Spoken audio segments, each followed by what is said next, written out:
Every year during open enrollment, seniors get absolutely bombarded with TV ads, phone calls, flyers, agents at grocery stores, all promising $0 everything. Meanwhile, everybody's confused, scared to pick the wrong plan, and ends up trusting whoever sounds most confident. I sell Medicare, I've been in the inside of this industry, and I can tell you it's not built for clarity. So most of the videos I've seen trying to explain Medicare do a good job explaining the technical parts of A, B, C, and D of Medicare, but it ends up sounding like an alphabet soup, or it's a sales video trying to get you to buy a certain product through Medicare. I haven't really found a good explanation of how the system actually works, who's making money from the government contracts, and how it can either help or hurt a senior's access to health care. And unfortunately, it's not simple, which is why I'm doing a long form video to hopefully go over this. So we'll start with a Medicare explainer to demystify the alphabet soup, but then we're going to go a little deeper into what that actually means in the real. So original Medicare only has Part A and Part B. And I'm oversimplifying, but it's basically 80-20 coverage from the government where you have a 20% cost share.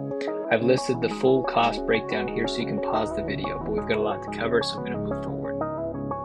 Medicare Part C are private insurance companies that have a contract with Medicare to basically take over your Part A and Part B, and they'll have a different benefit structure and doctor network. Oftentimes that's going to include the Part D prescription drug coverage. However, you can also stay on original Medicare and buy a standalone Part D drug plan. The other type of insurance is Medigap or Medicare Supplement, which is not a part of original Medicare, but a secondary insurance you can buy when you're on original Medicare to cover your 20% cost share. Now, you can only have a Medicare Supplement plan if you're on original Medicare A and B as your primary coverage. You cannot have a Medicare Part C or Medicare Advantage plan and have a Medicare Supplement plan as your secondary.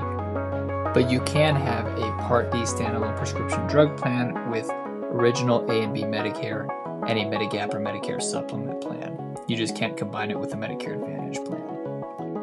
An easy way to understand this is to think of a Medicare Advantage plan like going to the grocery store. You basically pay for each service that you need or each item that you get. So think of each product like a copay. If you go to the doctor, if you go to the hospital, you're going to pay for that service, but you're not going to pay up front to enter the store.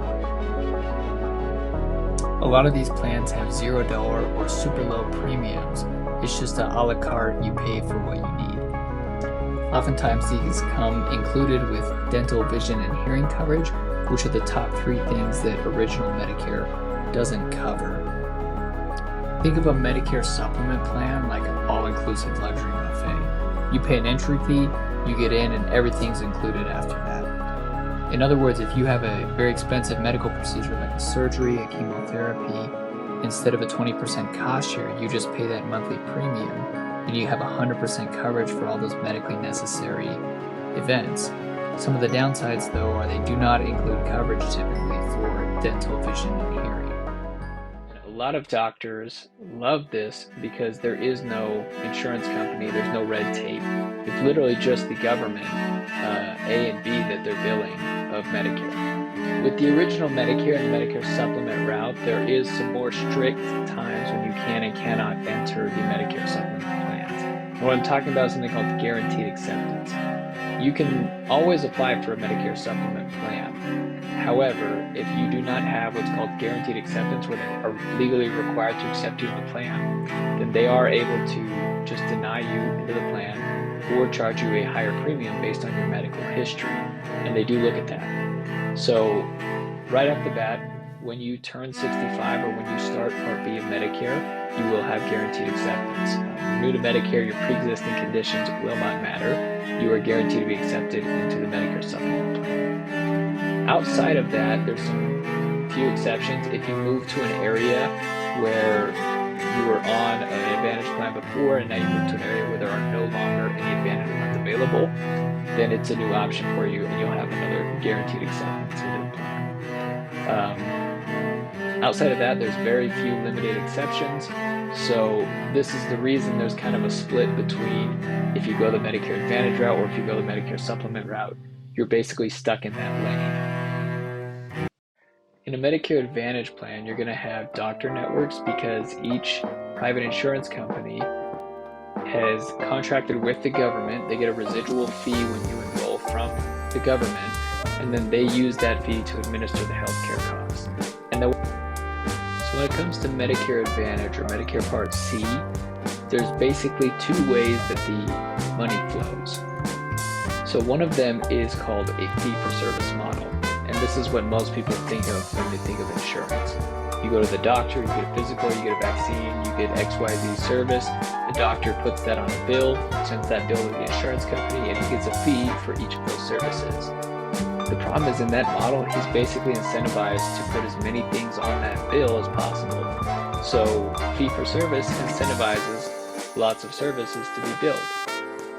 And on the insurance side, their incentive is to deny as many claims as possible because that will cut into their profit margins.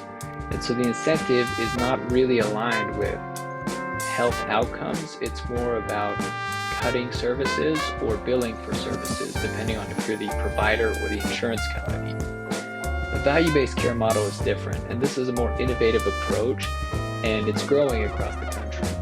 But it's essentially where the insurance company picks a primary care physician and says, you're going to manage the care for our member. In this model, the primary care doctor essentially makes a residual fee every month for that patient. So if the patient gets healthier and reduces their overall healthcare costs, he makes the difference. So he makes a profit based on reducing costs, which aligns a lot more with healthier outcomes. So essentially, if you get sicker on a value-based care model, the doctor is losing money because he assumes the risk of those increased healthcare costs. So they tend to catch diagnoses early, get you in for specialist appointments quicker, because it directly affects their bottom line if you get sick. So what does this mean in the real world? Well, to illustrate this, I'm going to talk through three examples. First example is John. John is a healthy senior. Okay, let's look at what his costs would be on a Medicare Advantage, a Medicare Supplement, and original Medicare throughout the year. On Medicare Advantage, he's going to have a $0 premium outside of his Part B premium, which is the same across all, so I'm not going to include it. His primary care visit is going to be $0, and if he sees a specialist once or twice a year, it'll be between $0 and $40, depending on the plan. He'll have most likely routine dental care and maybe some coverage for some crowns or root canals or extra things that he needs done. He'll have vision and hearing checkups, as well as some coverage with maybe some co-pays for glasses or hearing aids.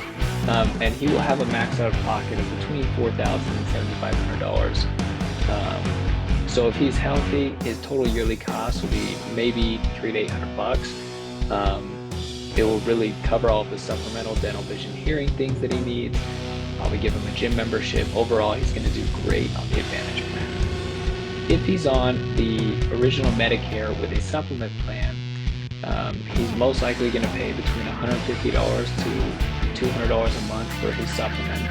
On top of that, he's going to pay another $30 roughly for his Part D coverage. So between that, his premiums for the year are going to be $4,200, kind of ballparking there, depending on the plan. However, he's going to have no copays. If he goes to the doctor, if he goes to the specialist, if he has a hospital stay, it's all included in that fixed cost.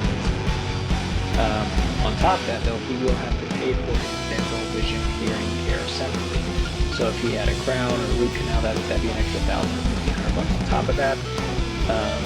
And then if he needed glasses, he could easily be paying somewhere between $5,000 to $7,000 in medical costs a year, which is close to what the max out of pocket would be on the Medicare Advantage. On original Medicare, he would be paying his Part D premium, which we're not including in this because they're all paying that. And then he would have a small deductible and 20% co-insurance for his outpatient care. There would be no cap, so if he did have a hospital stay or something, that could be a huge risk. If he had a large medical bill, if he got sick, if he got cancer, his medical bills really have no cap. However, he is saving that upfront $4,500 in premium for the Part D and the Medigap plan. So in summary, John, a healthy senior, is much better off on the Medicare Advantage. Now we're going to look at the cost if John has a fall. This is a pretty common thing that seniors go through. So let's say John has a fall in his house and he has to go to the hospital. After that, he's going to go to a skilled nursing for a few days and have some rehab. So on the Medicare Advantage, his hospital stay is going to be $200 to $400 a night, up to probably 5 to 7 nights, depending on how many days he's in the hospital. And then his skilled nursing is typically going to be $0 for the first 20 days.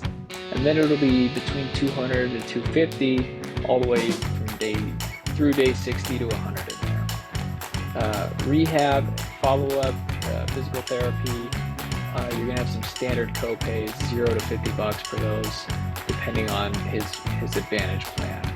His network will be restricted, so he will not have access to any facility he wants to go to. He has to pick from ones that are contracted within his plan's network. He pretty easily could hit $3,000 to $8,000 in medical costs for the year. He could hit his max out of pocket, depending on how they add up those copays. If he's on the original Medicare with the Medigap plan, Medicare is going to pay 100% for his first 20 days in the SNF, or skilled nursing facility.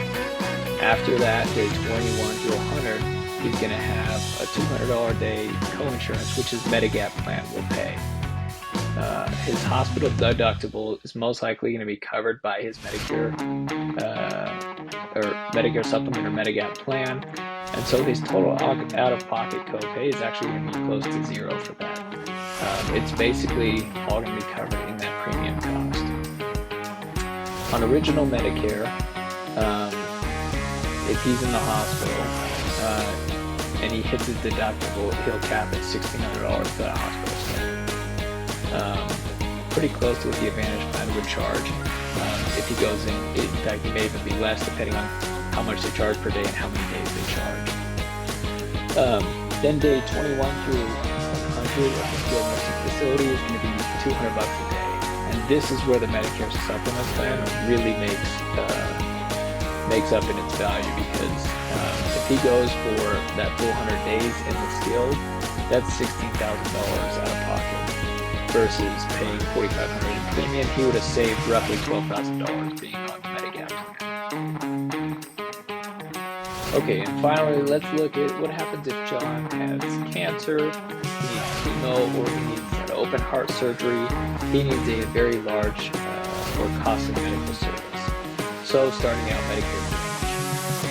On outpatient chemo, you're going to pay 20% co-insurance until you hit that max out of pocket. So basically, we're looking at the max out of pocket. Somewhere between that $4,000 and $7,000 range. During the open enrollment, he could just pick the plan next year that includes his network and still have the lowest max out of pocket. But he's basically going to hit that just on the chemo alone. If he's going in for a cardiac surgery, it'll be $300 or $400 a day on that inpatient cost sharing. His first hospital stay is going to roughly be $1,200 to $2,000. Now, almost guaranteed, John is going to have some prior authorizations for anything expensive. The insurance company will not make it easy for him to get access to these expensive medical bills because it's coming right out of their bottom line. So, on top of those costs, there is going to be just some headache and insurance paperwork that the providers and the families probably going to have to deal with. Now, let's say John is on a Medicare supplement plan with the original Medicare. This is where he's really going to see some value out of this. His hospital deductible will be fully covered. That'll be covered under his Medigap. If he has chemo, if he has surgery, basically that 20% co-insurance is going to be covered under the Medigap. So he's just paying his premium every year or every month, and then they're covering all these excess medical costs. And then his Part D costs are still going to be apart from that, depending on his Part D plan. He'll have that monthly premium, and then depending on the drugs, he could very well hit that $2,100 max out of pocket, but that's going to be the same on Medicare Advantage plan that includes the drug coverage. Now let's look at original Medicare alone. His hospital deductible is $1,600. He's likely going to hit that if he goes in for an open heart heart surgery or cancer treatments or has a few inpatient stays. But it will cap it. Basically, that's going to cover 60 days of hospital stays under that deductible. Now, his 20% co-insurance. His 20% co-insurance for things like chemo, surgery, imaging. This is where he's got a lot of risk. There's no cap.